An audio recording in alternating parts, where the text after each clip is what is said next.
filiación? Enfermedad actual. Funciones, No, antecedentes personales. funciones biológicas. ¿Qué más? Antecedentes. ¿Qué antecedentes hay? Perfecto. En la parte de filiación, en las enfermedades digestivas, lo que nos va a importar muchísimo es la edad. ¿Ya? De hecho, y eso es una cosa general, ¿ya? No es una cosa teórica, pero como en todas las rotaciones va a importar porque a partir de los 50 años la prevalencia de cáncer es más frecuente. Ustedes van a ver en medicina interna que hay enfermedades que son más frecuentes en mujeres y de cierta edad. Por ejemplo, en este capítulo de cáncer nosotros vamos a ver que, como en todas sus carreras, las enfermedades autoinmunes suelen ser más frecuentes en hombres o mujeres. Mujeres. ¿Qué enfermedades autoinmunes hay en este capítulo de gastroenterología? En hígado específicamente tenemos la colangitis biliar primaria y la hepatitis autoinmune, que va a ser más frecuente en mujeres. La colangitis biliar primaria va a tener más importancia, digamos más prevalente en una edad de los 50 años aproximadamente. Entonces, esto es una pincelada porque simplemente es para que estoy comentando esto para que ustedes sepan la importancia de cada una de las partes de la historia clínica. Luego hay una parte en la afiliación que ustedes ven que se le pregunta la procedencia y la ocupación. ¿Eso se les ocurre que pueda tener alguna implicancia en un capítulo digestivo? Quizás. Imaginemos que estamos hablando de un paciente, una persona que les habla, viene amarillo, ¿no? Y les habla que trabaja toda su vida en fábrica de tuberías de asbesto. Entonces, por ejemplo, eso es importante porque esa persona puede tener más riesgos de colangiocarcinoma si es que no estaba con protección. ¿Ya? Entonces, por ello, esto no es una cosa teórica, yo quiero comentarles un poco para ver la importancia de estas partes. Una persona que les dice que viene de Cajamarca o que viene de Pasco probablemente tiene más tendencia a hacer problemas de diatidosis hepática o incluso más problemas de cáncer gástrico. Eso estamos hablando de la primera parte. ¿Y ustedes han escuchado algo de zonas endémicas? Cuando han estudiado algo. Ajá. En nuestro capítulo de gastro, ¿qué cosa podemos hablar de zonas endémicas? Desfacción hepática, perfecto. Otra. Eso, de hepatitis B. La hepatitis B, nosotros tenemos a nivel global una baja prevalencia de hepatitis B, pero tenemos zonas endémicas que son clásicas, que como médicos tenemos que saber porque todavía las tenemos. ¿Cuáles son esas zonas? Los Andes centrales y la zona de la cuenca amazónica occidental. ¿Ya? Esas son zonas de hepatitis B. Ahora, ha mejorado esto muchísimo, porque por los años 90 había una prevalencia de 60% de hepatitis B, ahora con la vacunación universal eso ha bajado menos de 5% en menos de 5 años. Pero eso importa porque cuando ustedes preguntan la procedencia sí va a ser importante ponerla, por lo que les estoy hablando, ¿no? Si nos vamos a mirar si es una zona rural, si es una zona urbana, si es una zona conocida donde hay infecciones, si es una zona conocida donde hay diatidosis, si es una zona conocida donde hay hepatitis B. Luego, después, en la parte de relato, eso es lo que vamos a aprender ahora, ¿no? A preguntar bien y hacer una historia de enfermedad actual en el capítulo digestivo. Pero en cuanto a las funciones biológicas, ¿qué se pregunta? ¿A un voluntario? ¿Verdad, doctor? Biológicas, ¿no?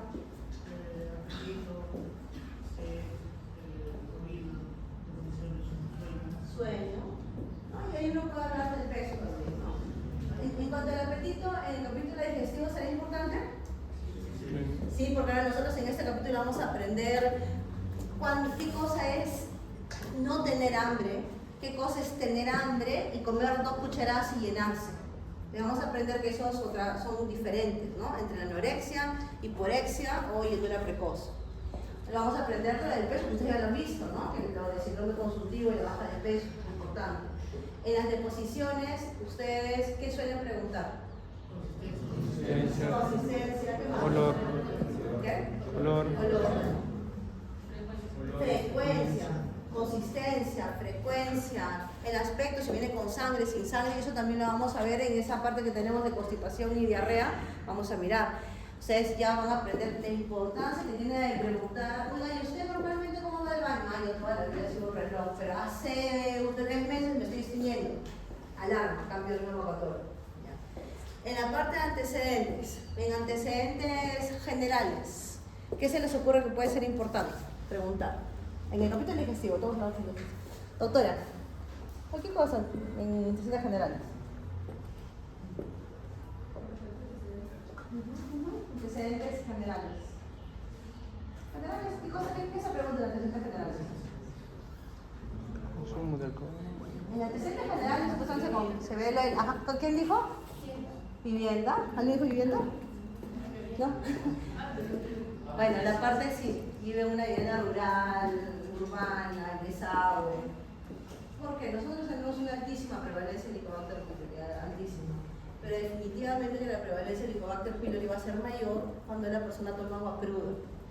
¿Y quién puede tomar agua cruda? Las personas que no tienen agua potable o las personas que están en zona rural. Y ya ni qué decir de la parte sanitaria del desagüe que te predispone para hacer todo tipo de diarreas agudas infecciosas. ¿Ya? Eso es en la parte de antecedentes. Otra cosa de antecedentes en general que se les puede ocurrir. Muy bien, hábitos nocivos. ¿Qué hábitos nocivos será importantísimo preguntar? Alcohol. Y en el alcohol, la idea es que, y eso lo vamos a ver en el capítulo de cuando veamos la parte digestivo, que incluso hay rangos de alcohol. O sea, es bueno que ustedes pongan tanto de cerveza, ¿no? Pero lo ideal es que ustedes pongan los gramos de alcohol por día o los gramos de alcohol por semana. ¿Ya? Eso es importante.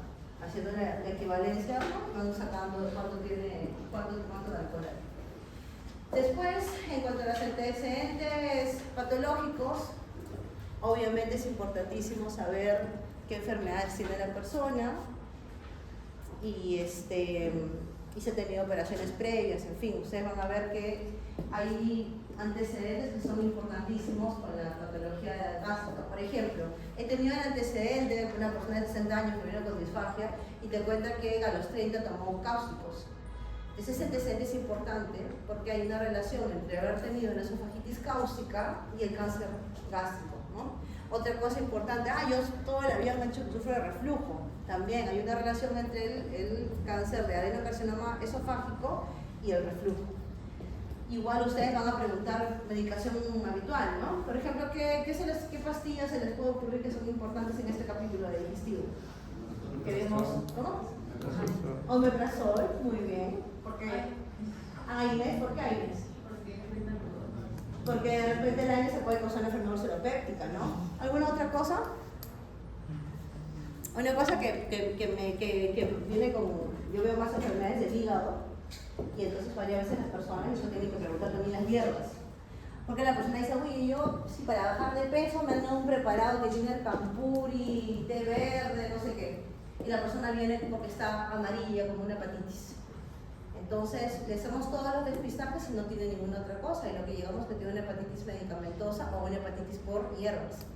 Entonces, al momento que en este capítulo ustedes van a preguntar, también tienen que preguntar, bueno, en realidad todos los capítulos, esto ya ustedes lo han visto. Simplemente quiero aterrizar un poco para la importancia de nosotros. En hábitos nocivos, quizás una cosa que nosotros tratamos de que se hagan las historias clínicas de gastroenterología es que ya no solamente pongamos que toma 3 cervezas el fin de semana, sino que, o pongamos que tiene tantos gramos de alcohol, o, entonces para nosotros, y esto es un mensaje que es importante, quizás no por ahorita, pero ustedes en nuestra sociedad es difícil, es menos frecuente que nosotros tengamos una persona que consuma más de 60 gramos de alcohol por día, diario. Pero sí somos uno de los países con la prevalencia más alta de consumo de alcohol por atracón. Atracón quiere decir que la persona no toma, pero el fin de semana se la pega. Y es importante porque un consumo de más de 5 unidades alcohólicas, una unidad alcohólica, por ejemplo, es un vasito de un trago corto, una copa de vino o una lata de cerveza. Eso es una unidad alcohólica. Si yo me tomo 5 unidades alcohólicas, o sea, 5 latas de cerveza de una sola, probablemente es una conducta que me pone en riesgo de enfermedad hepática, ¿ya? Entonces, los gramos de alcohol ustedes lo van a ver, 60 gramos de alcohol, 50 gramos para las mujeres, pero ustedes en su práctica siempre investiguen cuando usted toma, ¿cuánto toma? ¿No? ¿Cuánto toma? Si la persona dice que ha tomado así en una sola, puede ser un indicativo de que puede haber una enfermedad alcohólica concomitante y eso va a ser importante, ¿no? Y por último, antecedentes familiares, ¿qué nos importará en este capítulo?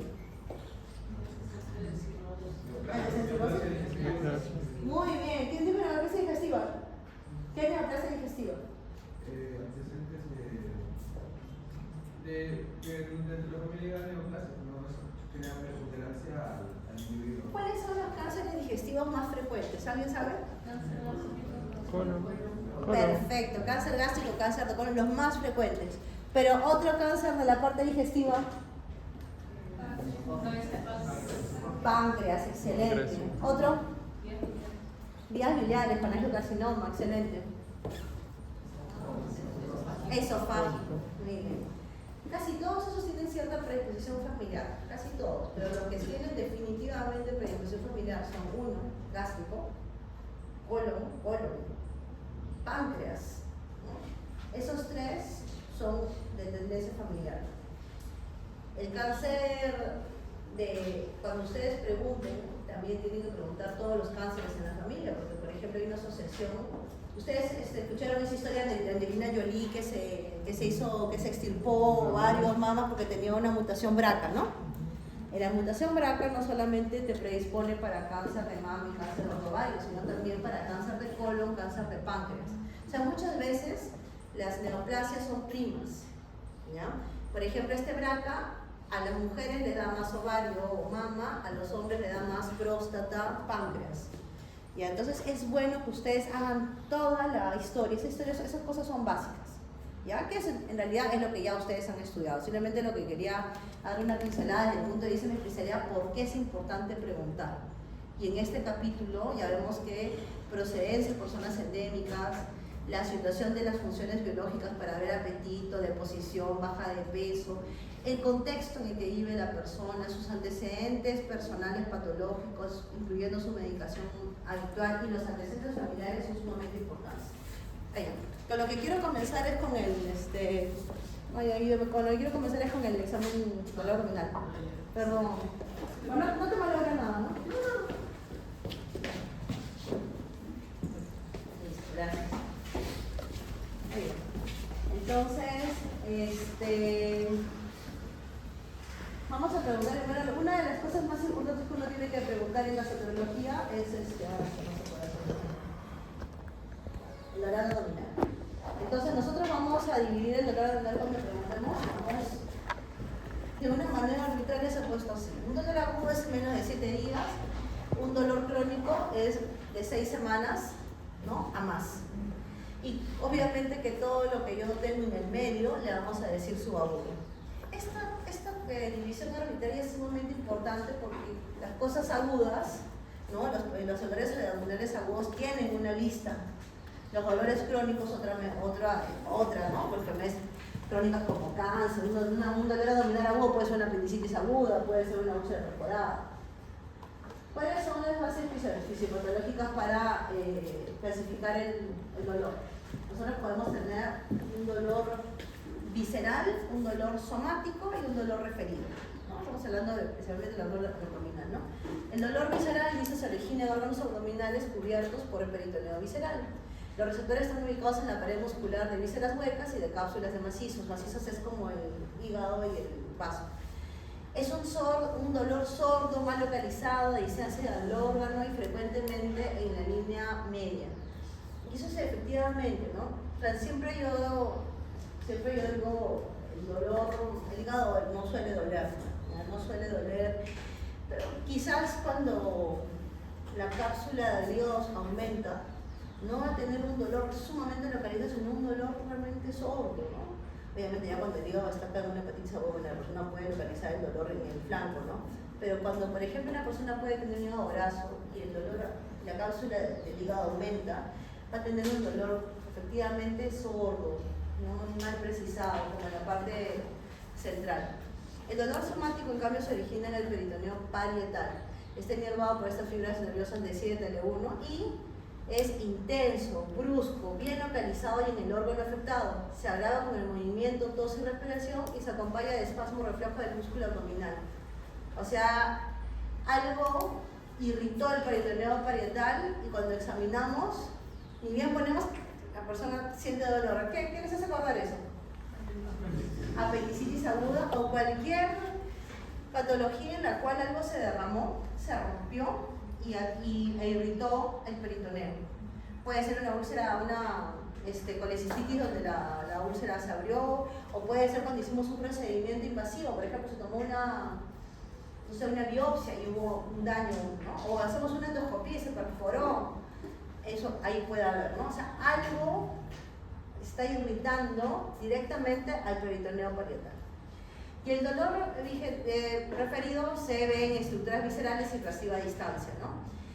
Un dolor referido, por ejemplo, puede ser del tumor de páncreas. El páncreas es retroperitoneal y muchas veces puede dar estos dolores imprecisos, mal localizados, o, por ejemplo, otro dolor referido puede ser el dolor de la vesícula biliar. Por ejemplo, una colecistitis aguda, te da el dolor ahí, no se ha roto, pero está con dolor y la persona dice, ay, pero a mí me duele en el hombro.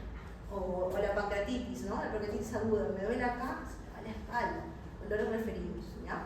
Entonces, esos son, digamos, lo que nosotros vamos a estar viendo en los tipos de dolor. No veo bien, por eso me pego. Estas son la localización del dolor visceral que no necesariamente va a coincidir con la localización del órgano afectado y puede tener relación, por ejemplo, el páncreas, un ejemplo excelente. Y acá tenemos un poco de dolor abdominal, ¿no? Muchas de las causas del dolor abdominal, este es un estudio pequeñito en Chile, lo traigo simplemente porque me parece que se ajusta a lo que vemos en la vida real, ¿no? Un dolor abdominal muchas veces es completamente inespecífico. O sea, la persona viene con cólico a la emergencia, hacemos un montón de exámenes, no encontramos ninguna causa, probablemente le damos un antiespasmódico y se va. Muy probablemente en nuestra especialidad, ¿qué pasó? Hubo distensión, gases, momentáneamente de repente una de las asas intestinales estaba ocupada por heces, se hinchó y dolió. Exactamente no encontramos la causa y por eso una alta probabilidad es como inespecífico, ¿no? Sospechamos, generalmente llegamos a la conclusión que puede haber sido distensión abdominal benigna, temporal. ¿Y por qué queda inespecífico? Porque muchas veces la persona, por ejemplo, está en emergencia, vemos asas, defeca o ponemos el antiespasmódico y el dolor mejora. Sin embargo, también nosotros tenemos que pensar, y esto es una serie de casos en una emergencia en Chile, ¿no? Después del específico viene el cólico renal. ¿Saben por qué se lo pongo? Porque nosotros siempre tenemos cólico renal, no tiene nada que ver conmigo, soy los otrólogo, ¿no? Pero cuando viene un paciente con dolor abdominal, también hay que sospechar eso, ¿ya? Porque el dolor del cólico renal usualmente ustedes van a ver que es un dolor que va en la espalda y que se irradia hacia la pierna. Pero muchas veces todo se confunde, la persona sí me ven acá, pero también acá. Entonces, muchas veces también ustedes tienen que hacer el examen completo. O sea, aparte de lo que vamos a ver en el digestivo, hay que hacer puntos renolaterales, una percusión mental. De ahí otra causa importante es la apendicitis, que vamos a ver, ese dolor es bien típico. Vamos a ver ese dolor típico que comienza como un dolor completamente referido, porque el apéndice está en la fosa ilíaca derecha, y mientras que está inflamado y no ha reventado, no está inflamando directamente por el peritoneo parietal, puede haber un dolor referido en el epigastro. Pasan las horas y de repente el dolor se traslada hacia la fosa ilíaca izquierda, a la derecha. Y en la fosa ilíaca derecha ustedes ya pueden ver irritación peritoneal, rebote y todo lo de la apendicitis. Otro cuadro de dolor abdominal, y miren la frecuencia que muchos son más frecuentes de lo que vamos a ver ahora, pero la obstrucción intestinal es otra causa de dolor abdominal. Vamos a tener una clase de obstrucción intestinal, pero la obstrucción intestinal es un cuadro mucho más aparatoso. No es simplemente como ustedes cuando de repente han comido mucho y están con dolor abdominal, o sus familiares dicen, me siento mal, me siento pésimo. El cuadro de obstrucción intestinal es un dolor mucho mayor, donde no hay eliminación de gases, es una emergencia médica, hay taquicardia, puede haber choque, puede haber fiebre, en fin. Es un dolor mucho mayor y eso lo vamos a ver después. Otra causa de dolor abdominal es la colecistitis aguda, y ahí es donde nosotros vamos a aprender el signo de Murphy. Es un dolor en el hipocondrio derecho, pero es un tipo de dolor biliar que ahora vamos a ver cómo es. Otra cosa, acá vemos, ustedes todavía no están en este capítulo, pero la patología ginecológica también es otra cosa que tomar en cuenta. Se los pongo porque, como les digo, cuando un paciente tiene dolor abdominal, ojalá la vida fuera que es, bueno, por si acaso este paciente va a venir con una patología del capítulo digestivo. No. Ustedes tienen que hacer el examen integral, y de mi especialidad, dos cosas que siempre tenemos que evaluar son sistema urinario y la parte ginecológica. Por los problemas de ovario anexitis, ovario o pedículo torcido, una persona que tiene una enfermedad pélvica inflamatoria, ¿ya? O sea, son diagnósticos diferenciales que siempre están en nuestra... Luego vienen ya cosas así más de nuestra especialidad que vamos a aprender: pancreatitis aguda, enfermedad diverticular, vamos a ver cómo son esos dolores, y dolores de hernias, que eso también ustedes van a ver en cirugía. La peor buena de las hernias que ustedes van a verla, una hernia umbilical de sufrimiento o una hernia umbilical también de sufrimiento, ¿no? Esas son cosas que uno suele ver. Eso entonces, la patología del dolor abdominal no solamente va a ser decisiva, puede ser de otra. Lo primero que tenemos que aprender en el enfoque del paciente con dolor abdominal es hacer una buena anamnesis y un buen examen físico. Esa es la cosa que vamos a ver. Esto ustedes ya deben haber visto antes, ¿no? Y yo pienso que es sumamente importante y deben hacerse la costumbre de cada vez que tienen un paciente, pregunten todo esto de acá. Con el tiempo uno ya se va, digamos, va cortando, va dirigiendo el interrogatorio según el paciente y las sospechas que tiene. Pero ustedes sí deberían hacer en cada paciente con dolor cumplir con estos pasos. ¿Cuándo apareció? ¿No? La localización. Y recuerden que el paciente usualmente nos va a decir: me duele. Ustedes, si me dicen, por favor, ¿podría señalar con un dedo dónde le duele? Eso es importante. ¿Podría señalar con un dedo dónde le duele? ¿Ya? La irradiación, ¿duele en un solo lugar o se va a algún lado? Ustedes van a poner: se va a la espalda, se va al hombro, se va a la pierna. El carácter, ¿cómo es el dolor? ¿Eso de cómo es el dolor, qué cosa es? ¿A qué se refiere el carácter del dolor? ¿Cómo es el dolor? Exacto, ¿no? Un dolor que de repente es gradativo, un dolor que es punzante o lancinante, un dolor que es como ardor. Todo eso importa en esa parte. La intensidad. La intensidad, yo que soy mayor sigo usando de 1 al 10, ustedes pueden usar las caritas, ¿no? La idea de lo que tengan a la mano, ¿no? Pero sí es importante poner la intensidad de dolor. ¿Ya? O sea, cada vez que ustedes hagan las prácticas en sus rotaciones, hágase el ejercicio de semiologías para aprender a preguntar de todo esto, porque el dolor ustedes lo van a ver en un montón de patologías, ¿no? Luego, atenuantes, ¿qué será eso? ¿Con qué mejora? Por ejemplo, un dolor abdominal, doctor, ¿con qué preguntarías tú? ¿O qué te podría responder un paciente? Toda la vida me levanto en la mañana y me arde acá, me arde, horrible. Y después te dice, y todo hasta que me tomo mi yogur de la mañana. Bueno, tú pones alivio con alimentos. O puede ser un alcohólico y me pasa con una buscapina, por ejemplo, ¿no? Buscapina es un antiinflamatorio. O puede ser, y es algo importante, si te dice todos los días, cada vez que me viene el dolor me pasa con la pastilla esta que tomo buscapina, pero esta vez me he tomado 3 buscapina y no me ha pasado nada. Eso es otra cosa que te va diciendo, y este dolor ya está peor, ¿no? Luego, y obviamente los agravantes. Un agravante que se les ocurre que vamos a discutir en este capítulo.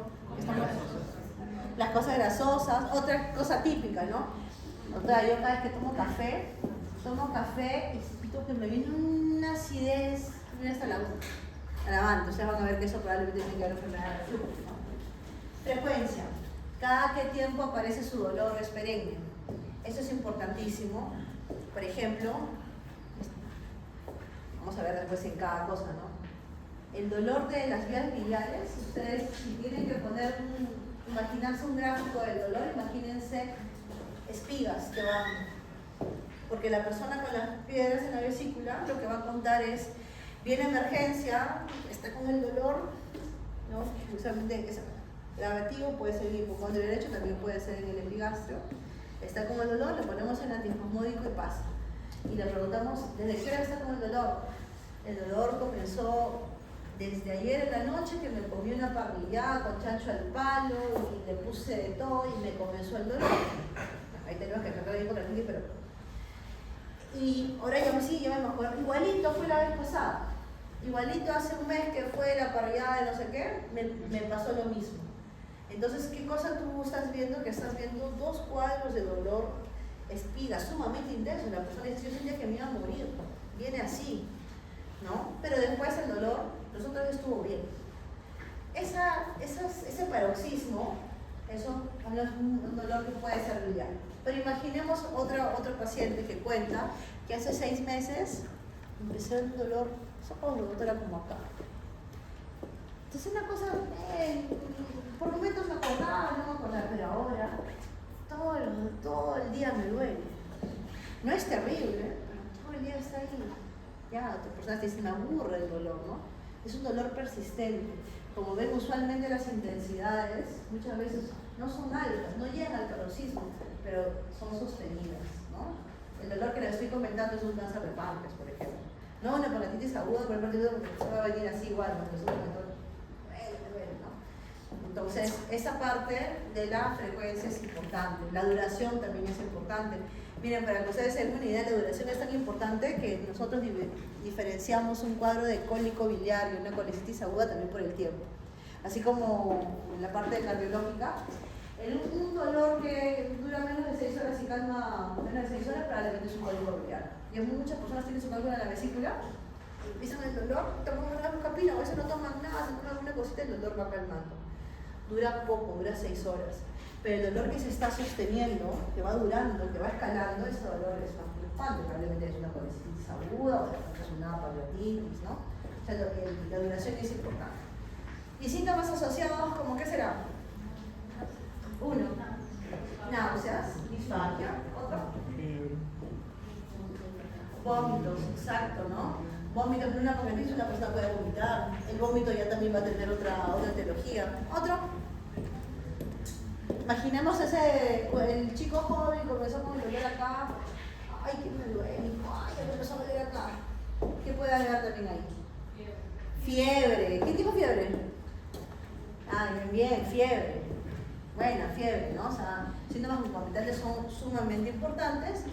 Y no está acá, pero otra cosa importante, si yo estoy pensando en la historia que les estaba diciendo de ese paciente que tiene un dolor acá, que comenzó sordo y luego persiste. En las funciones biológicas, ¿qué podría yo preguntar?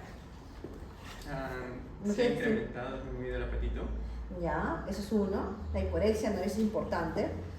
Y si es una persona mayor, unos 70 años, está con el dolor, imaginamos que tiene un NM periampular, pues probablemente ese paciente puede estar amarillo y de hecho puede haber bajado de peso. Ya, entonces los síntomas concomitantes también no se olviden, ¿no? Sobre todo en esos dolores que tienen más tiempo de evolución. Los síntomas concomitantes pueden ser otros síndromes que vamos a ver de ictericia, hemorragia estival, de hemorragia estival baja, y siempre busquen la parte de las funciones biológicas, ¿no? Muy bien. Entonces, en la anamnesis adecuada, entonces tiene que haber una adecuada semiología del dolor, ¿no? Como lo hemos dicho. Importa muchísimo ver la historia de enfermedades previas y cirugías anteriores. De enfermedades previas es lo que estuvimos comentando, ¿no? Yo tengo reflujo de 20 años, desde los 25, desde que era estudiante de medicina me dijeron que tenía reflujo. Yo tomaba mi omeprazol, mi Milanta, cuando tenía examen andaba peor, y ahora tengo 55 años y tengo disfagia y de repente tengo un adenocarcinoma, esófago. El factor predisponente es el santo de reflujo. Cirugías anteriores, esto es más para cuando ustedes hagan cirugía, ¿no? Pero típicamente el paciente viene por un cuadro intestinal. Barriga completamente distendida, no ha ido al baño, no puede botar gases, está con fiebre, un dolor es terrible. Nosotros en la emergencia le hemos mirado, no tiene río sideral, está un cuadro de obstrucción intestinal. Quizás algunos saben qué antecedente puede ser importante ahí. No tienen por qué saber, pero cirugías previas. ¿Por qué? Porque se forman adherencias y las adherencias hacen cuadros de obstrucción intestinal. Es una de las cosas más frecuentes de obstrucción intestinal. ¿Y qué cirugías pueden ser? Puede ser desde una histerectomía o una vesícula complicada. Mientras peor fue la cirugía, es más probable que hubo más lavado, más manipulación y más adherencias. Por eso es importante cuando ustedes hacen la historia que pregunten también, oye, me operaron de la vesícula, ¿programada de emergencia? Porque cuando le digan que le operaron de emergencia, también prepárense para todas las cosas que pudo haber, ¿no? Cuando fue de emergencia, a veces hubo iatrogenia y se cortó el colédoco, una peritonitis que ya fue muy avanzada, de hecho ya hubo, ¿no? Hubo que lavar las asas, más adherencia definitivamente. Los antecedentes fisiológicos, la medicación habitual, los hábitos, nociones familiares, es todo lo que hemos hablado que es importantísimo, ¿no? Aparte de preguntar cómo era el dolor, dónde está. Esto se lo voy a dejar y son lo mismo, ¿no? En preguntas que frecuentemente uno hace cuando está frente al dolor. Muy bien. Una vez que uno ya más o menos, la idea es que si nosotros de semiología, porque nosotros vamos a aprender las enfermedades en medicina interna, pero en semiología tenemos que aprender la importancia de la anamnesis, no solamente el tribunal actual. Y la idea es que desde que nosotros ya terminamos de preguntar, nosotros estamos pensando, oye, acá hay un síndrome tal y probablemente yo en el examen físico quizás yo puedo encontrar esto. Esa sería la idea, ¿ya? Que ustedes vayan mirando y yo por aquí, en el examen físico, aquí tengo que buscar más. Y de hecho hay que saber hacer bien el examen físico, ¿no? Entonces, el examen...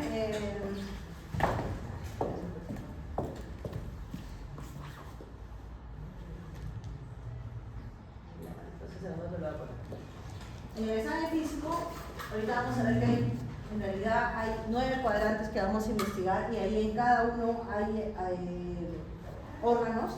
En este cuadro lo que nos trata de ver es qué patologías puede haber según la localización. Vamos a dejarlo ahí porque ahorita en el examen físico vamos a repetir eso. Hay unos puntos dolorosos, ¿ya? Que ahora vamos a ver en el examen físico que es importante recordar que lo vamos a hacer dentro del examen físico. Estos puntos dolorosos están muy ligados a lo que es la apendicitis y lo que es la colicitis aguda, que ahora lo vamos a ver en la parte del examen físico. Eso también.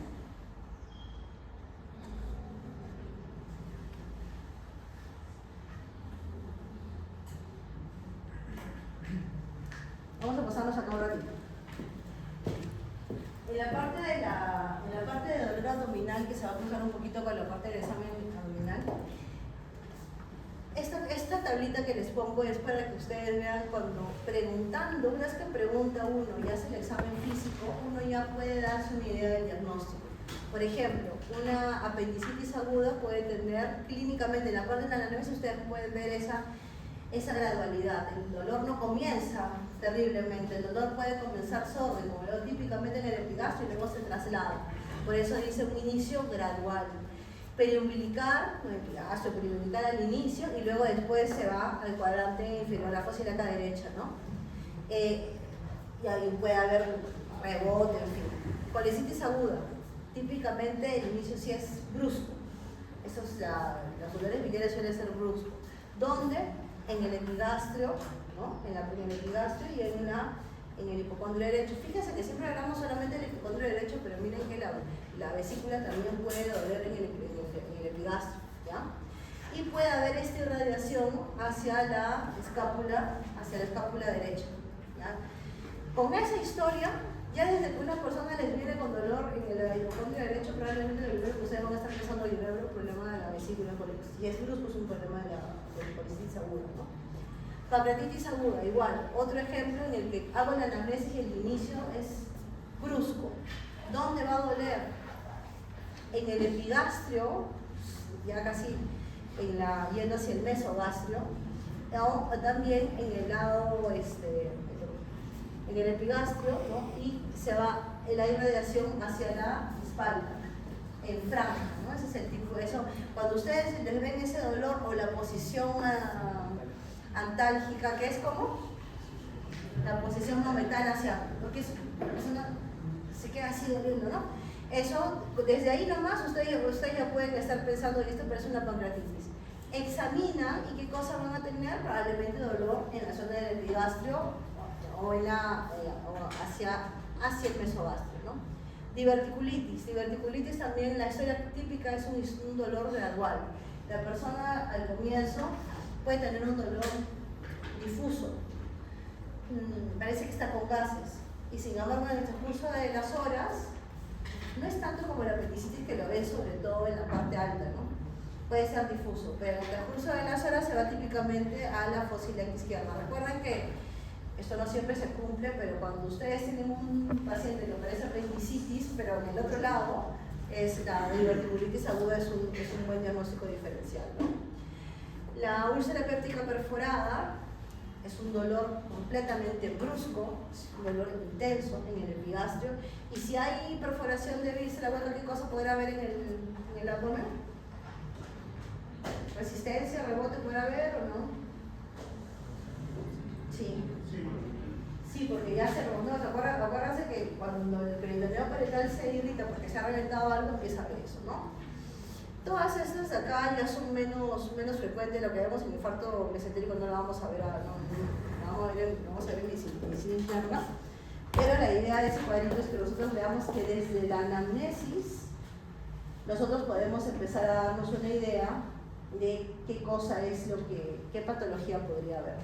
Esta parte de acá también la vamos a ver en medicina interna, pero es solamente para que ustedes vean que una vez que nosotros hemos hecho la historia clínica y hemos hecho el examen físico, vamos a poner un diagnóstico sindrómico. Inmediatamente en ese diagnóstico sindrómico nosotros deberíamos poner unas posibilidades diagnósticas. Por ejemplo, dispepsia con signo de alarma, descartar cáncer gástrico, ¿no? Por ejemplo. O dolor abdominal agudo, descartar apendicitis aguda. El síndrome y la posibilidad. ¿Y cómo yo llevo el diagnóstico de la posibilidad? Bueno, con los exámenes auxiliares, ¿no? Típicamente de laboratorio, ustedes han hecho laboratorio, así que los conocen, los exámenes que estamos viendo acá, y de imágenes. Y las imágenes son tremendamente importantes. En abdomen, las imágenes en el tubo de digestión nos han cambiado completamente, porque no solamente tenemos excelentes imágenes externas, sino que tenemos con la endoscopía digestiva toda una visión directa del tubo de digestión por dentro. Pero en nosotros en la práctica, lo que más vamos a practicar en esta rotación es aprender a preguntar, identificar síndromes y aprender a examinar. Entonces, ¿el examen de abdomen está acá? Sí.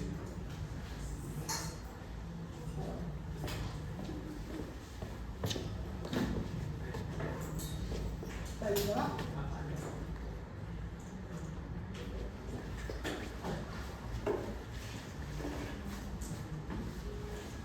Eso también le pasa así, ¿no? Como estaba pasando.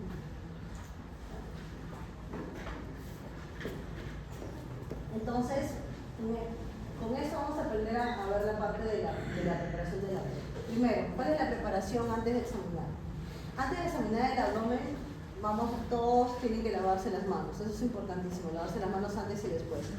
Cuando no tenemos el lavatorio, lamentablemente, porque por cuestiones que no hay infraestructura, usamos el alcohol. Pero el alcohol ya saben que hay que frotarse, ¿no? Las manos, dedo por dedo, en este lado, ¿no? O sea, eso es bien importante porque no queremos contaminar al paciente. Verificar que se tiene lo necesario. Es decir, que ustedes van a ver, en realidad yo les pediría que todos ustedes carguen su estetoscopio para examinar en este capítulo. Yo no lo tengo, ¿no? Eso porque muchas veces, como el estetoscopio para ver ruidos hidroaéreos en el examen de abdomen tiene que ver mucho con la parte de función intestinal. Realmente yo no, solamente cuando voy a emergencia ya no guardo, por ejemplo, ¿no? Pero ustedes sí, porque tienen que aprender a hacer todos los pasos. Así que ayúdenme, el grupo que está conmigo, de llevar su estetoscopio para que hagan todos los pasos. Luego es importante que ustedes hagan una presentación, o sea, no vayan de frente a examinar al paciente. No, porque imagínense cómo sería que ustedes van y ven un muchacho igual les toca la barriga, ¿qué es esto? Entonces, si están con el médico, ¿no? Con el docente, el médico va a presentar, pero cuando nosotros les enviamos a examinar a un paciente, ustedes siempre usen al doctor, porque el paciente de ustedes no los conoce, ¿no? Sino conoce al médico que le está pasando visita. Entonces, yo soy el alumno del doctor tal, he venido para hacerle la evolución el día de hoy. Ya. Pues él ya sabe que le van a hacer una evolución o una ampliación de la historia. Nosotros mandamos así. Por lo menos, esa es una de las salidas que yo uso mucho, ¿no? Yo le digo al paciente, el alumno de medicina va a ir a preguntarle más. O le va a ir a hacer la evolución, ¿ya? Ustedes preséntense como estudiantes de medicina y usen el nombre del médico que el paciente conoce para crear un vínculo mayor de confianza. Y le van a explicar sobre el examen. Ahora, cuando le explican sobre el examen sean breves, o sea, tampoco es necesario que ustedes le digan, yo voy a agarrar y voy a mirar si hay una proporción lumbar positiva y también voy a mirar si es que usted tiene el síndrome de Murphy. Pero voy a decir, señor, le voy a examinar su abdomen, ¿ya? Señor, un momento, lo voy a examinar ¿no? Permítanme, voy a bajarle la cabeza de la cama, en fin. Entonces, avisen previamente simplemente qué cosa van a hacer. Porque la persona puede decir, oye, Dios mío, me van a hacer una colonoscopia de nuevo, me van a hacer una endoscopia, ¿no? Que sepa que solamente es un examen físico. La posición del paciente para el examen de abdomen es de cúbito dorsal, como está esta paciente. No debería haber almohada, porque si está con la cabecera elevada se contrae el músculo del abdomen. Y el examinador debe estar hacia la derecha del paciente. Y acá les pongo el respeto del pudor, que es importante. Como ven aquí en esa figura que no se ve muy bien, cuando ustedes quieren examinar el abdomen tiene que haber una buena exposición, porque ustedes van a ver la inspección del abdomen. Para eso la ropa tiene que estar subida, por lo menos, ¿no? Si nosotros sabemos que el apéndice sifoides está el epigastrio, tiene que estar hasta ahí. Traten de respetar el pudor en las mujeres y de repente subir todo, ¿no? Pero cubriendo esa parte y descubriéndola solamente cuando tienen que hacer el examen de la talla del spam hepático. Y luego el abdomen también tiene que ser presentado hasta donde están las espinas ilíacas anterosuperiores, ¿no? Entonces también con una mantita le ponen. Si la paciente está con su batita, pues por pudor, hombres y mujeres, por pudor, o sea, si le van a levantar y la van a hacer descubiertas, no agarren una toallita de ella misma y colócala en esta parte. Eso es importante, ¿ya? Y una vez que ya la tienen acomodada así, permítanme, me voy a cubrir con esto y tienen una buena exposición, ¿no? Desde el apéndice sifoides hasta las espinas ilíacas anterosuperiores. Y para ustedes en ese momento pueden ya ver, ¿no?, la parte de la distribución del vello. Ahora, esto es importante. Entonces, nosotros dividimos el abdomen en cuadrantes. De hecho, que tenemos en 4, el cuadrante superior derecho, ¿no?, izquierdo, el cuadrante inferior derecho, izquierdo. Esta división en 4 cuadrantes nos sirve sobre todo para la palpación superficial. En la palpación superficial vamos a mirar en los 4 cuadrantes cómo está. Para la ocultación, en los 4 cuadrantes es suficiente, no tengo que hacer en los 9, en los 4 es suficiente. Pero para nosotros examinar, hurgar, palpar, sí necesitamos los 9 cuadrantes, ¿no? Y los 9 cuadrantes, ¿no?, ya sabemos que tenemos el epigastrio, ¿no?, la zona del, ¿cómo se llama este? Mesogastrio, hipogastrio, que acá se ve que está, ¿no?, con acá están el borde de las escápulas, acá está la línea de las crestas ilíacas anterosuperiores, ¿no? Acá está la línea medio clavicular y ahí divido. ¿Esto cómo se llama? Los hipocondrios. ¿Estos? Los flancos. ¿Y estos? Las fosas. ¿Qué órganos puedo encontrar en el epigastrio que están viendo? Bueno, de memoria no de porque no se ve. Estómago, muy bien. El esófago está por acá, ¿no? Estómago. Exacto, porque el hígado debe estar acá. Y ustedes van a ver en los cirróticos que se achica el borde del hígado del borde derecho, pero se agranda el izquierdo. ¿Saben? Cuando tenemos un paciente cirrótico y están, oye, váyanse a palpar acá. No va a servir para hacer el spam hepático, porque el spam hepático tiene que ser aquí. Pero sí es posible que por el hipertrofia del lóbulo caudado vayan ustedes a palpar el hígado. Interesante que ahí pueden ver la cabeza del páncreas en el epigastrio, ¿no? Por eso es que el dolor del cáncer de páncreas o de la pancreatitis es en esta zona. Recordemos, sin embargo, que es más retroperitoneal, pero está en esa ubicación, ¿no? Luego después, en la fosa ilíaca izquierda, ¿qué cosa hay? El sigmoides. El colon sigmoides, cuando lo palpen ahora, cuando ustedes vayan con sus pacientes, traten de palpar el sigmoides, porque el sigmoides se palpa frecuentemente, sobre todo cuando la persona es estreñida, ustedes van a palpar una bola. Muévanla, porque un cáncer no se mueve, pero una bolita, una cuerda cólica con materia fecal, ustedes la palpan y se mueve. En la fosa ilíaca derecha, ¿quién está? El apéndice, de todas maneras. Y en ambas fosas ilíacas, ¿quién más habrá? Que no es de nuestro capítulo. ¿Riñones? Uréteres, excelente. Entonces, esos tiene que ver con la parte de infecciones urinarias también. ¿Y qué cosa más hay por ahí? Los ovarios. Ya, entonces, como les digo, nosotros vamos a aprender ahora en el capítulo digestivo qué cosa puedo tener, pero no, recuerden que el diagnóstico diferencial también tiene que ver con eso, ¿no? Entonces en las fosas ilíacas se le están pasando una parte de los uréteres que también está pasando por la parte de los flancos, pero típicamente en los anexos. ¿Y en el hipogástrico está? El útero, la vejiga, y por ahí tenía que estar, ¿no? El recto, ¿no? En el mesogastrio casi todos tenemos irradiaciones, acá sobre todo lo que tenemos en el mesogastrio, colon transverso típico, ¿no? Miren cómo el colon viene por acá, flanco, transverso, el mesogastrio, baja, y luego ya se va al recto, ¿no? Y ahí tenemos la famosa aorta. ¿Qué más teníamos en el hipocondrio derecho que es importante? ¿Tenemos cosas importantes? ¿Y qué más? La vesícula biliar, importantísimo la vesícula biliar. Y ese es un dolor importante porque nosotros los dolores de la vesícula y del hígado son diferentes. El hígado, si duele, y la verdad que normalmente no duele, tendría que ser un dolor sordo, leve, impreciso, porque es una víscera maciza que en realidad solamente tiene que doler porque se ha estirado su cápsula. ¿Cuándo pasa eso? Una hepatitis aguda o quizás un hígado graso que luego se pone un rechonchito. Típicamente en este lado, entre el flanco y acá, ustedes van a ver la vesícula y también van a ver el ángulo de la vuelta del colon. Por eso muchas veces la persona dice, no, me duele acá, después que como, me suelto toda la barriga, me duele acá, comunicar, me duele el hígado, no es el hígado. El tipo de dolor probablemente es el colon, asociado de repente a una constipación, colon irritable, en fin. O otro tipo de dolor, es un dolor terrible, ya no dice acá, un dolor gravativo, duele, que me tuerce, ¿no? Que viene por momentos, duró 8 horas, 6 horas y luego como que pasó, continuó, dolor biliar, ¿no? Entonces la ubicación es importantísima. Esta parte de aquí, de saber qué órganos hay en cada cuadrante, es algo que de todas maneras tienen que saber, ¿ya?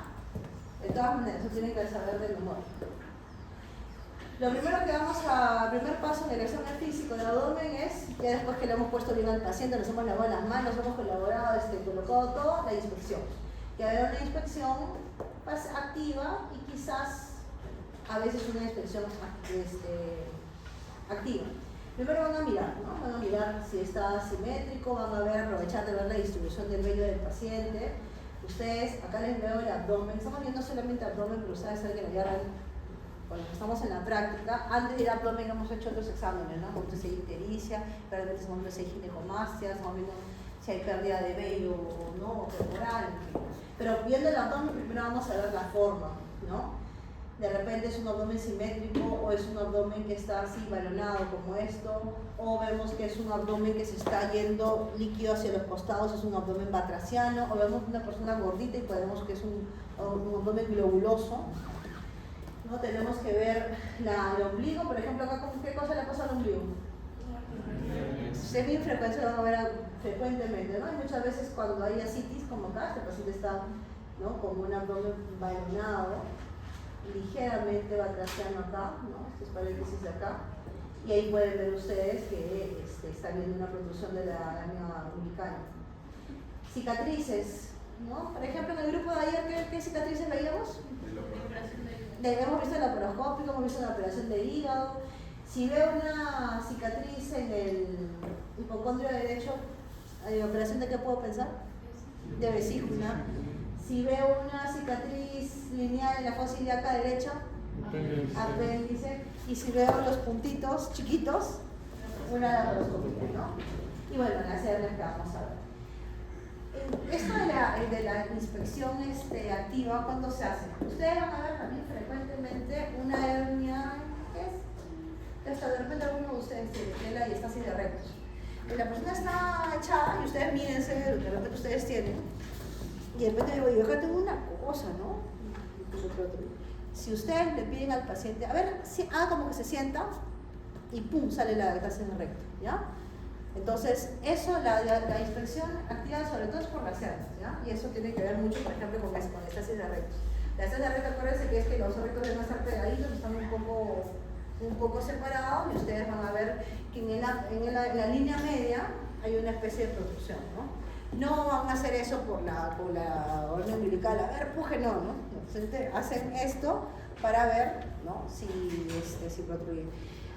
Hay otro tipo de hernias que se lo van a ver en cirugía, que son o eventraciones, en las cuales nosotros también pedimos que el paciente como que se levanta y se hacen más marcadas, o queremos tocar el orificio de la hernia y le hacemos que se contraiga para tocar el orificio y ver si hay dolor.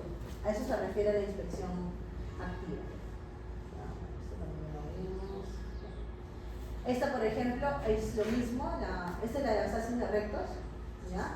Ustedes la pueden ver así cuando el paciente se sienta, la hacen sentar, se ve mayor. Las hernias, por ejemplo, esta es una hernia inguinal. Acá la hernia inguinal no va a pasar nada cuando ustedes le hacen sentar, pero ¿saben dónde se ve muy bien la hernia inguinal? Cuando la hacen parar al paciente. Claro que no es algo directo de nuestra especialidad, pero es algo que también les sirve a ustedes para hacer el diagnóstico, porque está para la parte de la ingle, ¿no? Entonces el paciente dice, yo siento que tengo una hernia acá, me duele, y lo tienen echado y no ven nada. ¿Dónde está la hernia? Obviamente ustedes ya les van a enseñar que tienen que palpar el conducto inguinal cuando hagan cirugía, pero una cosa muy simple es decir, a ver señor, párese, y cuando se para, ¡pum!, aparece la hernia. Muy bien. Lo segundo es la auscultación. La auscultación, como siempre les digo, tiene una cierta utilidad limitada, ¿no? Pero la idea es que en este capítulo, por favor, traigan su estetoscopio, ¿ya? Entonces, nos importa mucho cómo está el abdomen. Este es un abdomen que está definitivamente distendido y este es un abdomen que parece justamente globuloso, ¿no? No es simétrico, pero se ve globuloso por el panículo adiposo. Los drillos hidroaéreos deberían ser 5 a 30 por minuto, o sea que tiene un rango tremendo de normalidad, ¿no? En la antigüedad podrías hablar del frote hepático. Yo en toda mi vida no he escuchado ningún frote hepático, que es cuando hay alguna fístula y hay un dolor en esa zona, nunca lo he visto. Soplos. Los soplos en la auscultación, aparte de los ruidos aéreos, uno puede ver los soplos de las arterias, sobre todo de la aorta, ¿no? Puede haber soplos en el 20% de las personas normales, ¿no? Localizado en el epigastrio. Sin embargo, también esto puede ser una indicación de que hay un aneurisma de la aorta o una estenosis de la arteria renal. Es poco frecuente, ¿ya? Por eso en realidad la utilidad de la auscultación es relativa, porque si ustedes encuentran un soplo en el epigastrio, no quieren decir necesariamente que ya está con una estenosis de la aorta. 20% de las personas lo pueden tener. La estenosis de la aorta ustedes la van a ver por el latido, ¿no?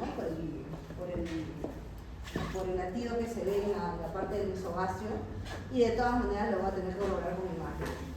Entonces, pero ¿en dónde sí nos importa la auscultación? En los cuadros de obstrucción intestinal, ¿no? Que la ausencia de sonido, que ahí sí, para decir que hay ausencia de sonidos, tienen que estar con el equipo ahí puesto 1 minuto, nos puede decir que hay una obstrucción. O si hay aumento, más bien, ¿no? Que el aumento tendría que haber como más de 30, pero si ustedes ven signos de lucha, mucho borborismo, entonces están pensando, bueno, alguna obstrucción debe haber parcial que está haciendo que el abdomen esté sonando tanto.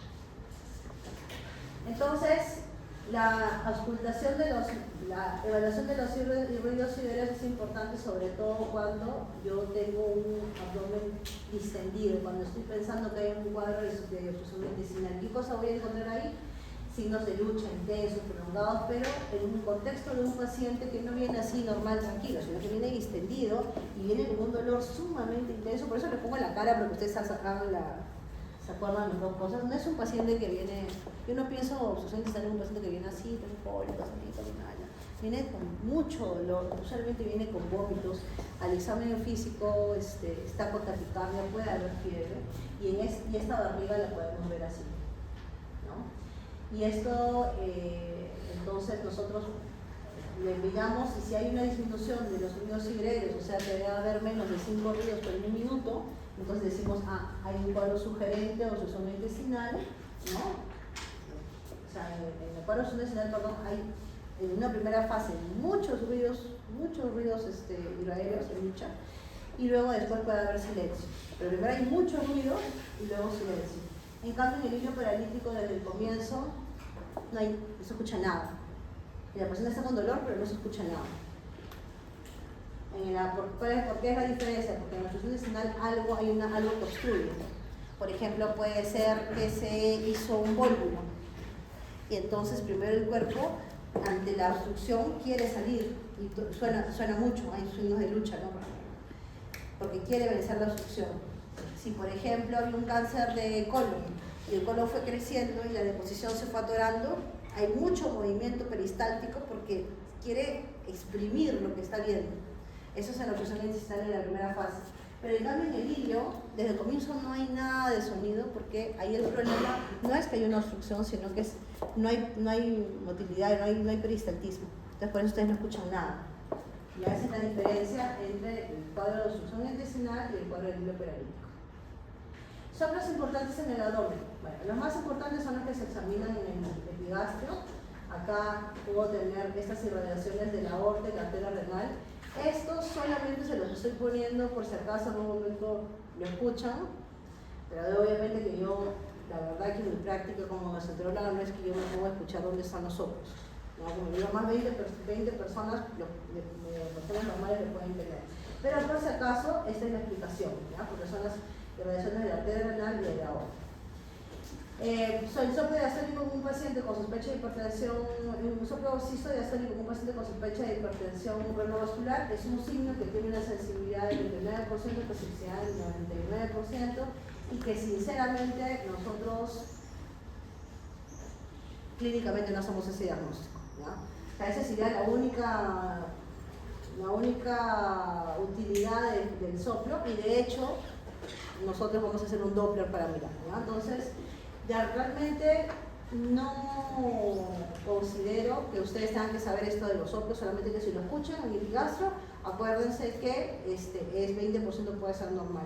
Si el paciente tiene una hipertensión arterial que no se sabe, un joven que recién se ha hecho el diagnóstico, bueno, parte de su plan de trabajo en los pacientes que tienen esta hipertensión arterial en la juventud es hacer estudios de Doppler para ver si hay problemas en la hipertensión renovascular, ¿no? Ya falta poco. De ahí viene la percusión. La percusión va a ser, como ya les he explicado, ¿no? El abdomen, una percusión desde el apéndice sifoides en forma radiada. Lo típico es que el abdomen se percuta timpánico, excepto cuando yo estoy sobre el hígado o sobre el vaso. El timpanismo del espacio de trago es clásico, ¿no? La citis, cuando yo percuta, va a ser la de concavidad superior, ¿no? O sea, esta o esta. Si hay líquido, ¿cuál de las dos líneas sería? Si hay líquido, el líquido se va para abajo, ¿no? Y yo voy a ir percutiendo y entonces yo tendría que tener una matidez de concavidad superior, ¿ya? Por eso así dice matidez de concavidad superior, pero imagínense que el líquido se va hacia abajo.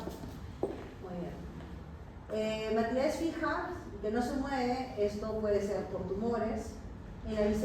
Nosotros también con la percusión vemos si hay visceromegalia, porque aquí es donde hacemos el spam hepático, que el spam hepático percutimos hasta donde está el hígado y luego encontramos dónde está el cuero superior e inferior y luego sacamos esa medición que es la talla del hígado del spam hepático.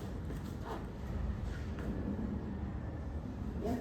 Entonces, en la percusión del abdomen usualmente es timpánico medio epigastrio por la cámara gástrica y el colon transverso. Timpanismo en flaco según contenido del colon. Si está con aire lo van a encontrar, ¿no? O si está con heces de repente no lo van a encontrar tan timpánico. Y cuando hay la vejiga llena van a encontrar acá van a encontrar matidez. O sea, siempre para el examen de abdomen idealmente el paciente debe ir a orinar antes. El famoso espacio de Taube está delimitado, acá viene la figurita del hígado, por el hígado en la parte derecha, que está en la línea parasternal, ¿no? Por el vaso por la izquierda en la línea axilar anterior, el quinto espacio intercostal y el reborde de la costilla de ese lado. ¿Ya? Entonces, esto es el triangulito del espacio de Taube y miren que el vaso, ¿lo ven, no? Que está esta sombra de acá. Por eso cuando yo percuto aquí, ¿cómo va a estar? Timpánico mate. Crónica. Timpánico. Pero si el vaso creció, va a estar Ok. mate. Y esto nos sirve un montón para los pacientes cirróticos porque el vaso crece y el traube se pone mate. Bueno, entonces el espacio del traube debe ser timpánico y causas de hematidez del traube es que el vaso creció, miren acá está, ¿no? El vaso crece, ¿no? Y este es el espacio del traube como vaso normal, pero cuando el vaso crece, percuto aquí y está mal. Más raro, mucho más raro, es que haya derrame pleural izquierdo, tumor en fondo gástrico o hepatomegalia, porque ya se imaginarán pues, que tendrá que ser un hígado que siga hasta acá, bueno, que sí pasa, sí pasa, y que haya un tumor en el fondo gástrico o un derrame pleural izquierdo. Son menos frecuentes. Yo quisiera que ustedes siempre en el examen físico de un paciente que sospechan enfermedad hepática, ¿no? Percutan y vean si hay displenomegalia porque es un punto a favor. Recuerden que ustedes también en un paciente con leucemia, con linfoma, pueden tener un vaso grande, incluso enormes, palpables. En la cirrosis no suele haber un vaso tan grandazo, casi siempre es como esto, ¿no? Que más que todo el traube está mal, pero es útil para nosotros. La valoración de la citis, ya falta poco. Primero, cuando el paciente está echado, ustedes van a hacer la percusión radiada, y acá este dibujito es para que vean, el agua se va así, ¿no? Como se distribuye de esta manera, por eso te decimos que la matidez de concavidad superior o inferior es la que aparece en esa citis. Concavidad superior, ¿no? Porque está así. Si fuera una convexidad superior, ¿eso qué podría ser? El líquido se va para abajo. Una cosa así. Algo fijo sería algo sólido, ¿no? ¿Qué podría ser algo sólido que yo percuto mate? Un tumor. Me podría decir una gestación, pero eso, pero un tumor es lo principal, ¿no? Muy bien. En este dibujito, ¿alguno de ustedes sabe qué cosa se está haciendo aquí?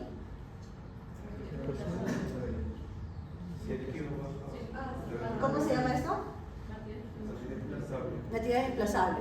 Entonces, eso siempre yo quiero que en forma práctica, eso no, si ustedes tienen un paciente con mucho líquido, probablemente no lo van a hacer. Esto sirve cuando hay un líquido que no es mucho, entre 500 y 1000.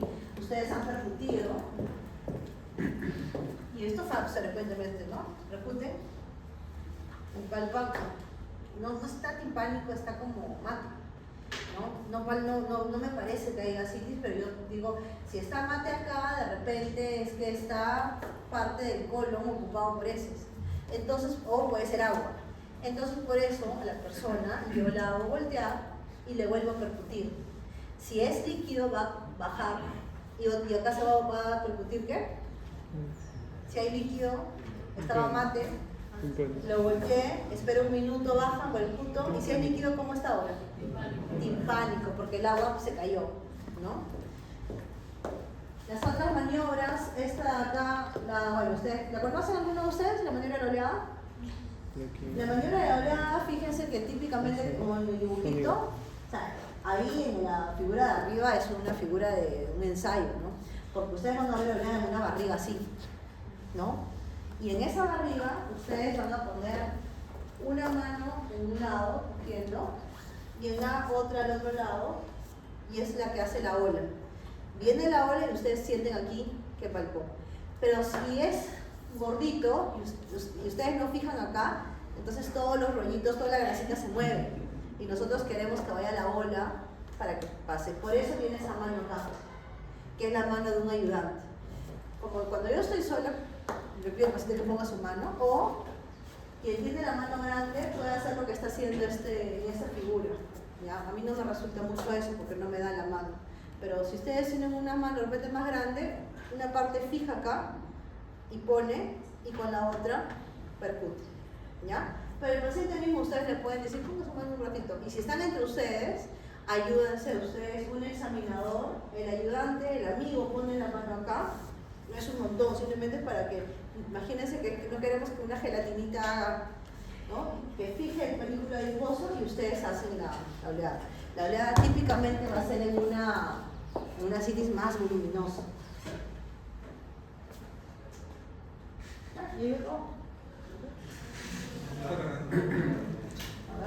mejor, ¿no? Ahí está. Ahora, ya seguimos con la palpación. La palpación hay dos palpaciones, superficial y profunda.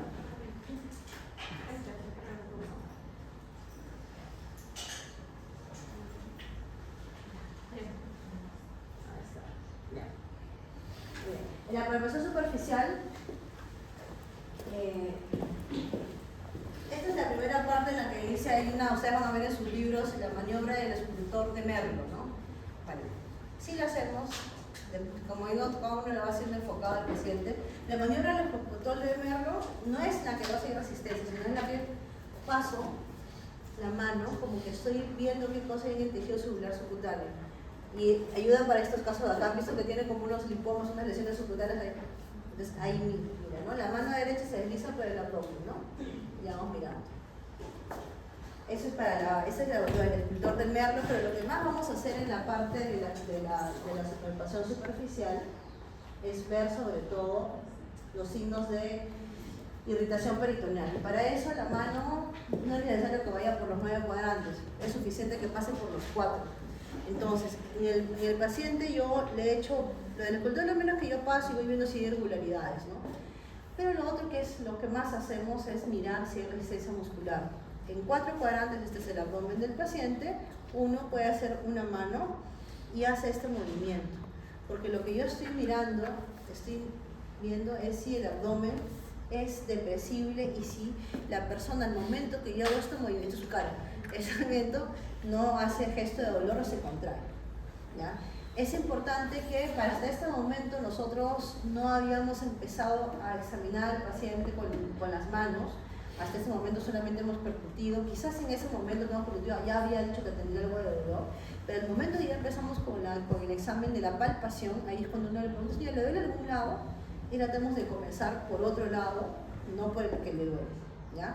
Y como le digo, para la palpación superficial es suficiente que ustedes hagan en los 4 cuadrantes. Lo que ustedes quieren evaluar es esa famosa frase que van a ver en el examen físico que dice blando y depresible. Blando y depresible, porque si no, el paciente va a saltar inmediatamente, ¿no? Entonces, ese signo de la blando y depresible tiene que ver mucho con esta parte de acá. Yo no sé si me falta una, pero bueno. En general, el signo de resistencia muscular es en cualquier lugar, es en los 4 cuadrantes. Pero hay signos de irritación peritoneal específicos de la apendicitis aguda que sí tiene signos importantes. El signo de Bloomberg es el famoso signo del rebote. Entonces, la persona, en la parte de la fosa ilíaca derecha, ustedes van a presionar y generalmente le van a distraer al paciente, ¿no? Otra señora, y usted quiere el dolor y suelta. Entonces, si el dolor se exacerba al soltar, eso es un Bloomberg positivo, lo que es un rebote positivo. Bloomberg. El famoso punto de McBurney es, como están viendo acá, una línea imaginaria entre el ombligo, la espina ilíaca anterosuperior, lo dividen en tercios y entre el tercio medio y el distal, ahí es el punto de McBurney. El punto de McBurney es el que nos importa, los otros puntos no, el punto de McBurney. Y ese punto, ahí sí no es el rebote, sino es el dolor a la presión con el dedo de esa zona, que tiene que ver con la apendicitis aguda. Y este es otro, el abdomen en tabla, que es una apendicitis tremendamente complicada, y es que el paciente lo van a ver completamente adolorido, rígido, y este abdomen en tabla es la resistencia muscular llevada al extremo, ¿no? Toda la barriga efectivamente parece una tabla, toda. Ya no permite ni siquiera una ligera depresión, está completamente, ese paciente ya está sumamente con una peritonitis complicada, ¿no? Está muy falta de despreocupación profunda, Otros signos importantes acá, está un poco desordenado, es los signos de colitis aguda, y acá viene el signo de Murphy. Miren,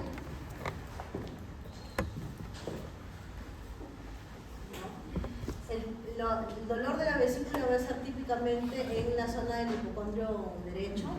Hay un punto cístico que es ¿no?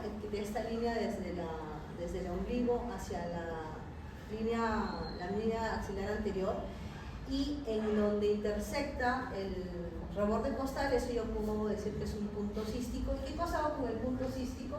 Que ahí nosotros podemos hacer la palpación de ver si hay dolor, ¿no? Si hay dolor en esa zona, yo puedo decir que hay un Murphy, un signo de Murphy o un punto de Murphy positivo. Pero la maniobra, el signo de Murphy en específico completo es el dolor a la inspiración, que es como ponen ahí, ¿no? Yo puedo presionar este punto con dos manos o incluso con uno. Ustedes van a ver que lo hago con uno, ¿no?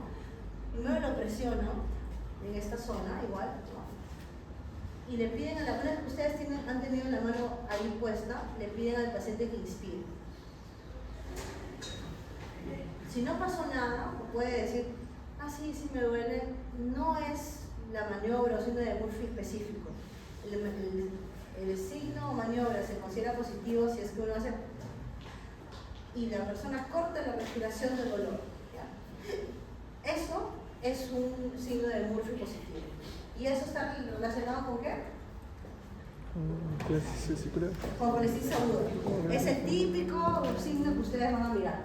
Entonces, en sus textos pueden ver a la persona con dos manos, pero ustedes van a ver que realmente es suficiente que nosotros hagamos la presión con la mano, pero recuerden que primero ustedes colocan la mano y presionan, y ahí manteniendo la mano, inspira hondo, por favor. Y esto, cortar con dolor, eso es la maniobra positiva. ¿Saben por qué es importante la diferencia? Porque si un paciente viene con un cólico vesicular, el cólico vesicular tiene, ya en medicina ustedes van a ver, el cólico vesicular puede ser un proceso inflamatorio pero autolimitado. La colecistitis aguda probablemente requiere antibióticos, de repente incluso si no mejora va a tener que operarse el paciente. El cólico biliar, que es el que de repente con un analgésico pasa en 6 horas, usualmente tú palpas, duele, pero no hace la maniobra o signo de Murphy completo. La colecistitis aguda en cambio sí. Tomas ahí y se corta, ¿ya? Entonces por eso es importante hacer la diferenciación. Muy bien. Bueno, después ya tenemos lo último que es la palpación profunda, que se inicia donde no le duele al paciente. Es importante que estén mirando al paciente para ver dónde hace los gestos de dolor. Y aquí sí se hace por cuadrantes, ¿ya? Entonces, idealmente, normalmente dicen comenzamos por las vísceras huecas porque generalmente comenzamos con los flancos, háganse una sistemática. Pero ahí sí son los 9 cuadrantes. A diferencia de la palpación superficial, que es válido que una mano, acá tienen que ser 2 manos de todas maneras. Pueden ser 2 manos una sobre otra o hacer, ¿no?, las manos entrelazadas. Sus yemas de los dedos es lo que van a palpar y no puede ser así nada más. Ahí dicen deprimir, sí, 3 centímetros, no es un montón, ¿no? 3 centímetros, pero sí tienen que hacer, no les digo que amasen al paciente, pero sí que traten de palpar. Comiencen a hacérselo ustedes mismos. Como les digo, traten de ver ustedes, palparse sus colos sigmoides y hagan este movimiento, ¿no?, de buscar. ¿Qué cosa yo espero buscar en una palpación super profunda? Tumores, masas. Ahí no estoy viendo el hígado, ¿no? A menos que haya una masa en el hígado, pero por ejemplo, un cáncer de sigmoides, un cáncer de colon de ciego, ustedes van a palpar una bola, ¿ya? Entonces para eso tienen que hacer ese registro. A ver, en el estómago, el intestino delgado, el colon ascendente no se van a palpar, ¿cierto? El ciego, normalmente, quizás, pero en realidad el ciego casi nunca se palpa, pero de hecho va a ser móvil también. Y el que se puede palpar casi siempre es el sigmoide. Por eso ustedes en casa traten de palpar el sigmoide y muevan, porque el sigmoide no está fijo. Así que traten de palparse antes de ir al baño para que ustedes tengan la sensación de palpar cuando está ocupado.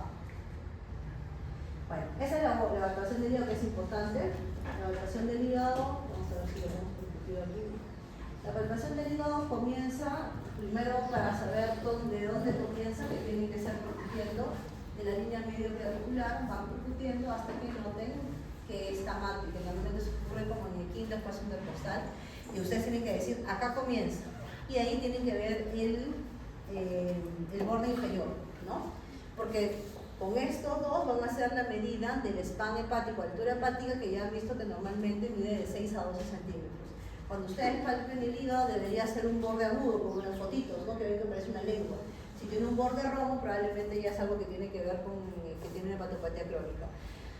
Esta es la maniobra que más me gusta a mí, ¿no? Pero ustedes van a ver cuál se acomoda, probablemente ustedes van a enseñar algunas otras. El paciente está echado Y el hígado se empieza, ustedes saben que el hígado puede estar 2 centímetros debajo del glóbulo costal, pero ustedes tienen que empezar a palpar desde más abajo. En la línea medio clavicular, ponen la mano, igual está el paciente y le hacen inspirar. Y ustedes van buscando en el momento en que sientan que el hígado les presiona, ¿no? Eso es lo que van haciendo en esta evacuación manual. La otra es que como hay mucho gordito, y a veces al principio para el hígado todos tienen problemas de la copa canaria, no se preocupen. Lo otro es para yo mejorar la palpación, es poner una mano atrás y subirle al paciente, ¿no? Un poco para, digamos, como que traes el hígado hacia arriba. Igual hace lo mismo. Estoy en esta posición y como le digo, pones la mano y le tienes que decir inspire. Y ahí cada que inspires que tiene que ser hondo, porque tú quieres sentir el hígado. No lo sientes, va subiendo. Usualmente un hígado normal puede estar a 1 o 2 centímetros, ¿no? 2 dedos debajo del glóbulo costal derecho a nivel de la línea medio clavicular. Y la otra maniobra que es útil es esta, ¿no? Acá el examinador está en la cabeza, se ha puesto un poco hacia atrás y lo está enganchando. O sea, no se puede hacer maniobra de enganche de acá. Yo me tengo que poner para acá, para enganchar, ¿no? Y entonces voy viendo desde abajo, toma aire, ¿no? Voy subiendo hasta que engancho al hígado, ¿no? Tomo aire y ahí lo voy a sentir, ¿no? Entonces, ahora sin embargo, acá hay una cosa importante, y es que hasta 50% de las personas sanas pueden tener un hígado palpable hasta 3 centímetros debajo del glóbulo costal derecho y no siempre es hepatomegalia. Por eso, porque lo que pasa es que antes hablábamos que cuando el hígado estaba por debajo, más de 2 centímetros debajo del glóbulo costal derecho, era hepatomegalia. Por eso es importante ver el spam hepático. Porque ese paciente que tiene hasta 3 centímetros es de repente porque tiene el hígado un poquito descendido, pero lo importante es la talla. Esto es lo que habíamos hablado de la perfusión del hígado, desde el cuarto espacio intercostal, cuarto quinto. Esto es lo de la localización de la palpación del vaso, que es menos frecuente. La localización para palpar el vaso, como ven, a diferencia del hígado que uno lo busca en línea recta, el vaso crece en diagonal. Por eso la persona está una mano trayéndolo, el vaso hacia uno, y desde acá está palpando y va a ir avanzando, también inspirando, pero en diagonal, porque el vaso crece así. El hígado crece así, lo tengo para la boca, pero también crece así, ¿no? Estas son las figuritas en las cuales va marcando cómo crece el hígado, y por eso es que uno lo debe palpar en esa forma diagonal. Esta es la percusión del vaso, el vaso ya habíamos hablado dónde está. Y por eso en los exámenes físicos, eso siempre solemos hacer, ¿no? Este es el área del traube y acá, si el vaso está normal, debe ser timpano. Estas son maniobras que usamos mucho menos. ¿Ya? Cuando hay duda de cirrosis grande podemos usar una maniobra un poco más elaborada. No me importan los nombres, ¿ya? Si Nayeli, no. Lo importante es esta posición. Si yo no tengo dudas, si quiero ver el vaso, lo voy a poner al paciente en... ¿De qué lado está este paciente? Está, ajá, ¿no? Y como ven, la mano puede estar en ese lado, la pierna, eso es importante, esta pierna tiene que estar flexionada, ¿no? Y esta mano está suelta. El examinador está atrás, pero acá no se ve. Pero el examinador está con una pierna sobre, no está haciendo una llave, ¿no? Pero está apoyando suavemente la espalda del paciente para poder volver a hacerle inspirar y palpar el vaso. Eso lo hacemos cuando tenemos dolor y tenemos las ecografías, ¿no? Pero probablemente si ustedes tienen un vaso, un traube ocupado, sí sería bueno para practicar que hagan la maniobra para palparlo mejor, si es que no lo han podido palpar de frente. Esto lo va a pasar, se van a ver en... Y esto es lo último, sí. Lo último, y esto sí lo vamos a ver, espero en sus grupos, cada uno, que es lo del tracto rectal.